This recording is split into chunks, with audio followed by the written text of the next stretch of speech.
Alright, it's been a while since I've made a video explaining why the 5.56 is the king out to 300 yards, specifically the 55 grain 5.56. So I'm starting to get a lot of comments again, like bringing up things like 6.5 Grendel and 77 grain 5.56, and they're just totally missing the point of the advantages the 55 grain 5.56 out of a 20-inch barrel brings to 300 yards. So we're going to go over it again. And I apologize for my longtime viewers. I know you have heard this several times, and I'm just beating a dead horse. But this is for all the new viewers, and I get quite a few of them. So let's go over it again. Why would you want to choose a 55 grain out of, say, a 20-inch barrel to do your work inside of 300 yards? Let's go over the advantages of that particular cartridge. Now, we're not going to compare it to all of them because I just don't have time for that long of a video, but we will compare it directly against the 6.5 Grendel because that's the primary one where people are like, no, 55 sucks. 6.5 Grendel is the way to go. I can kill a commie at like 800 yards. So let's go over it and explain in an education fashion what exactly makes the 55 grain 5.56 king, especially over the 6.5 Grendel, inside of 300 yards. Now, you go outside of 300 yards, things change. And we'll touch on that lightly, but not very hard. So the first thing people are getting lost in is kinetic energy. And I get it. I've been there. I've got lost in this argument. And, you know, you grow up and you start learning things. For me, the argument happened with 45 versus 9mm. I'd look at the specs and I'd be like, dude, look at all this kinetic energy the 9mm is bringing to the table, plus the bigger diameter. How are you going to tell me a 9mm is equal to, if not greater than, the 45 automatic Colt pistol? And, you know, like I said, you grow up and you learn. And then you find out that, hey, that little bit of difference is not enough to make a difference. And that's the same thing with the 6.5 or the 2.23. So the things that actually matter inside of 300 yards are the following. Number one, capacity. Inside this size magazine, I can hold 30 rounds of 5.56. Now, why am I picking this specific size magazine? Well, it doesn't really matter on the size. I'm just picking this size so I have a number everybody's familiar with. If I went with a longer magazine, yes, this would hold more ammunition. But we are going with just this size so you can compare how much capacity will fit in this size of magazine. So for the 5.56, we have 30 rounds of ammunition. For the 6.5 Grendel, we have 25. Yeah, I could carry more magazines of the 6.5 Grendel, but I can also carry more magazines of the 5.56. If everything's created equal, the same amount of space, I can engage 5 more targets, assuming I'm shooting each one once, which that don't happen.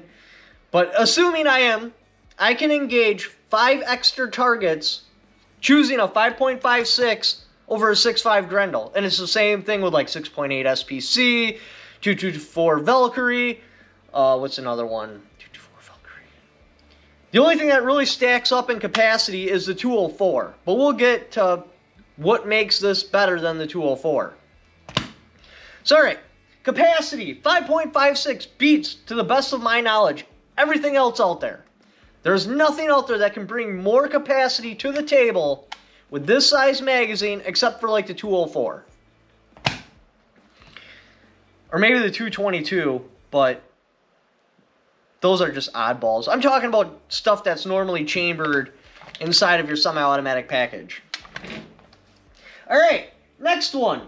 Time of flight. Time of flight is important because the quicker your round gets to the target, the less opportunity your target has to, I don't know, bend down and tie his shoe. Take a step to the left or take a step to the right. So what do we have for a time of flight with the 55 grain projectile out of a 20-inch barrel? At 300 yards, the 55 grain projectile takes 0.33 seconds to get there. That's cruising. That's stupid fast. Your target, whether that's a communist or a deer, has like 0 time to do anything. About a quarter of a second. Now the time of flight is pretty similar on, like, say, the 6.5 Grendel, which is 0.42, and I took these numbers from a 20-inch barrel. Yes, I know all the stats on the internet are a 24 or 26-inch barrel on the 6.5 Grendel, and then they'll compare it against, like, a 77 grain out of, like, a 16-inch barrel out of an AR-15. 77 grain is a joke. Unless you are shooting past 300 yards, the 55 grain runs circles around the 77 till about 275 yards. So if all your shooting is for sure going to be past 300, yeah, I'd be looking at the 77 grain. Because I know all my shooting is going to be inside of 300, that's why I'm going with the 55. And you may be asking, why 300? Who cares about 300? Why is that such a relevant number? Well, studies were done and they found almost all combat is inside of 300. And the majority of that is even closer. I don't remember what the number is, but it's something like 100 yards or something like that. Like almost all of it's inside 300, but the majority is even closer than that. That's why 300 is important. That's why everything needs to perform the best at 300 when you're talking about some sort of WROL rifle, some sort of survival rifle, some sort of combat rifle, sorry. Haven't had enough Mountain Dew yet, or maybe I've had too much. Who knows? Anywho, so that's why it is important. So time of flight on the 6.5 Grendel is 0.42. So that's what? A tenth of a second extra your target has to do something to inadvertently get out of the way, or trip, or bend down and tie a shoe. Yeah, a tenth of a second probably isn't that much. But still, I want it there as quick as possible. If I could have it 0 time of flight, that's what I would want. Because then when I pull the trigger, it's like a snapshot. But that's not how the real world works. It does take some time to get down to the target. So I want the shortest amount of time as possible. So, again, 5.56 kills the 6.5 Grendel in time of flight. Okay, so what about 2,200 feet per second? Now I'm going to go ahead and let the guy from Federal explain this, because every time I explain this, everybody says I don't know what the hell I'm doing, or what the hell I'm talking about, or I'm some sort of amateur. So we're just going to cut and go straight to the professional. Okay, take it away, Mr. Federal guy. Temporary wound cavity, as we expand and recover from, is different when projectiles hit at greater than 2,200 feet a second. At that point, it appears we have surpassed the elasticity capability of human tissue, and that temporary wound cavity begins tearing at its limits and margins and becomes the permanent wound cavity. That is why 2,200 feet per second is extremely important. That is also why kinetic energy really doesn't matter inside of 300 yards. Because you tell me, point exactly where on the target the 5.56 can hit and not be a fatal shot, but one of these other Gucci calibers like 6.5 Grendel or 6.8 SPC or 224 Valkyrie or any of those other calibers can hit and be fatal, but if the 5.56 hits in the exact same spot, it will not be fatal. Point to me on the target. Where? Where exactly is that spot? It's not there. Because the 5.56 inside of 300 yards has more than enough penetration power to get inside of vital organs. Not to mention, it holds 2,200 feet per second all the way out to 300 yards, making it extra lethal over, say, like a 6.5 Grendel, which is a glorified Magnum pistol cartridge at those velocities. Shooting somebody with a 6.5 or a deer or whatever with a 6.5 Grendel, when it is moving slower than 2,200 feet per second, does the exact same thing that a pistol would do. All it uses is crushing power directly in front of the bullet. Where if it's going faster than 2,200 feet per second, then you get the hydraulic expansion, blah, blah, blah, blah, blah, blah, blah. You don't even have to directly hit the organ. You just got to get close. And close is close enough. And it will cause damage to that organ. Which also is the conclusion why people who are center punched with rifle projectiles typically succumb much quicker than people who are hit with handgun projectiles.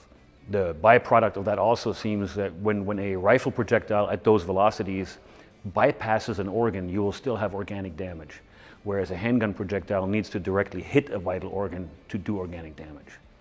That's why 2,200 feet per second is so important.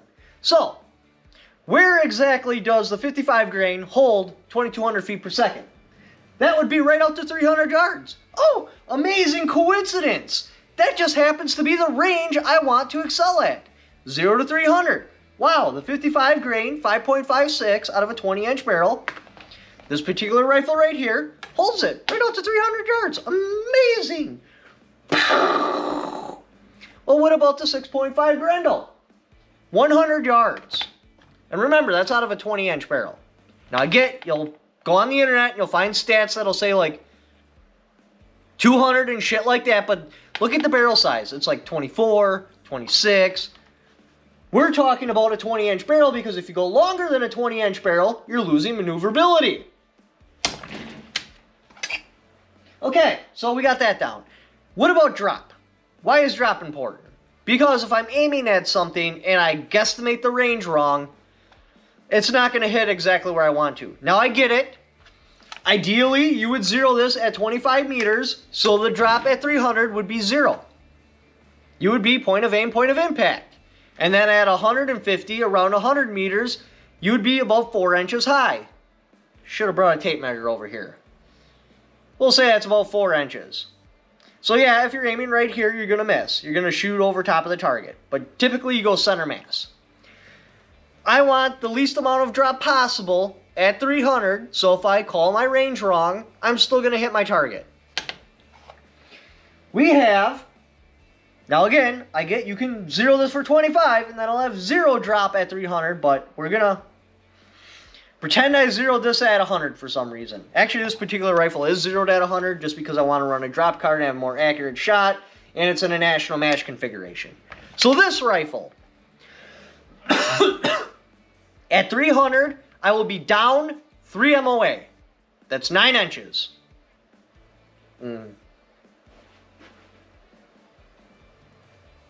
So right about here. So still in center mass, I'm in the vital organ area. If I went for the head, I'd get neck or heart or upper vital organs. What about the 6.5 Grendel? 5.7 MOA. That's like what? Over 15 inches? Which is probably about the length of this knife. So let's say I went center mass. I'm just getting in the guts now. Like, that shot may not be fatal. If I'm a little bit low, like say I'm going for the heart, I might actually land it right in between the legs or off to the side if there's a little bit of wind. That could be a miss. Yeah, I mean, generally you would know your rifle and you would call your range accurately, but what if you didn't? Or what if you were in a panic? What if you didn't throw a range correction on there and you went center mass? You might just zing the bullet right in between the legs. Now, 3 MOA, that's over 5 inches higher. So if I just went center mass and I didn't throw a correction on it at all, like I'm using this rifle, and there's a target that's 300, I pull up and I shoot, I'm going center mass, which would be like right here, I'm still going to get in the vital organs. With the 6.5 Grendel, no, you're not going to. Best case scenario, you get it in the intestines. Yeah, in like a week or so, a dude's going to die from infection anyway, but the point is, he could technically still fight. Now, I get it, like, even if you do get in the vital organs, they can still fight, but it's going to be a lot quicker. You're going to take them out of the fight faster. So, again, the 5.56, 55 grain projectile out of a 20-inch barrel kills the 6.5 Grendel. Now you get into kinetic energy. Again, this comes down to like 45 versus 9. Once it's moving slower than 2,200 feet per second, that kinetic energy is pretty much irrelevant. Now, this isn't perfect, so don't chew me up in the comments, but how I look at it, to bring things into perspective, velocity is how quick I dump the kinetic energy. Kinetic energy is how far I penetrate through the target. I already know a 5.56 already has enough kinetic energy to get into the vitals. Ideally, your projectile will stop inside the body given 100% delivery. If it goes through, it's carrying kinetic energy with it. That is bad. You're not putting as much on target. So think about kinetic energy as how far it's going to travel in the target, and think about the velocity, how quickly it's going to dump that kinetic energy. Like say I could juice this up to like 5,000 feet per second. That little projectile would hit and it would go off like a grenade. There'd be like a coffee can hole. When it's flying above 3,000 feet per second, it looks like a frickin' soda can. Not exactly, but you get the idea. The point is, this has enough to go deep enough. And that's all that really matters. Can it or can it not penetrate deep enough to get into the vitals? Can this? Yes, most certainly. So, again, Mr. Scuba Steve, where exactly can you take a shot that will not be fatal from the 5.56, but will be fatal from one of those other calibers? The answer is nowhere. Those other calibers just don't bring enough to the table to make a difference, or to make a big enough difference to make a difference. Now, past 300, yeah. This little 55 grain projectile takes a big old fat dump. Like, it's pretty much done. Yeah, you can still shoot it like 1,000 yards. People do that all the time. Would I shoot it at anything other than paper past 300? No. Past 300, I would switch to like a 6.5 Creedmoor, 308, 300 PRC, you know, one of those calibers, Remington 260, something that can bring enough power to the table to be effective against something with a heartbeat past 300. So in my mind, unless I'm strictly target shooting just at paper, I have no use for the 6.5 Grendel. It just doesn't have a place. Where's the place? Because past 300, I'm switching rifles. I'm going with something that actually has the power to do a good job past 300. Again, 308, 260, 6.5 Creedmoor, 300 PRC, something that has enough kinetic energy that will reliably take a target down past 300. 6.5 Grendel, 223, 6.8 SPC, 224 Valkyrie.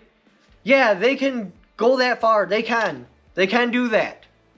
But do they have enough kinetic energy to reliably take the target down? No. And because I'm past 300, I no longer care about recoil. And that's the next factor. Felt recoil. The 223 is the perfect blend. If you put a heavier projectile in there, physics suck, but they're real. The laws of physics are there. Whatever energy I put out forward also comes in reverse. If I put a projectile out that's heavier, I'm going to have more rearward thrust. 55 grain, well, all the rest of the calibers run heavier than a 55 grain. This is going to have the least amount of felt recoil, giving me faster follow-up shots, making it easier to shoot. This is the ultimate rifle out to 300. Now, you're probably like, well, what about the 16-inch? What about this size rifle? Why is everybody running this size rifle if this is literally the ultimate rifle? The answer's simple. Maneuverability. Because of the situation we had got into in Afghanistan, maneuverability became a thing. They're trading ballistics to be able to move the rifle around more. That's it. They know they're dropping ballistics. They're trying to correct it by going with the M855A1, which is basically supposed to have 77 grain BC with 55 grain velocities out of that size gun. From what I understand, they're having problems with it, but if they master it, well then, problem solved. So, you can whack off some of the barrel and put a collapsible stock and get maneuverability, but if maneuverability ain't a concern, this is the rifle to go with. Anyway, I hope to shed some light on the whole thing. Remember, it all boils down to the same exact argument we used to have with 9mm versus 45. In the end, we all grew up and we realized there's not enough difference to make a difference. And that's exactly it.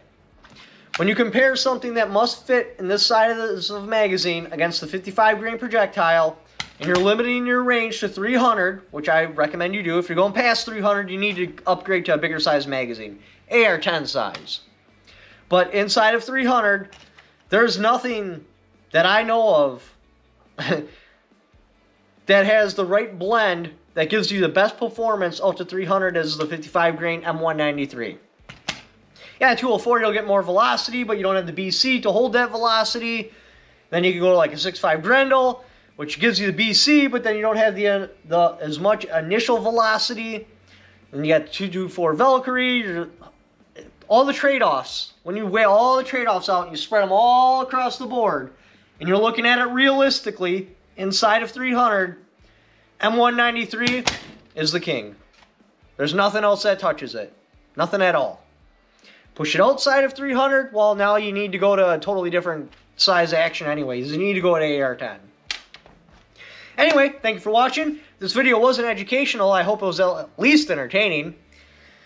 If you like help support the channel, I got my Patreon right there, and I also have affiliate links in the description down below. Just by clicking on those links, even if you don't purchase what that particular link is for, just clicking on that.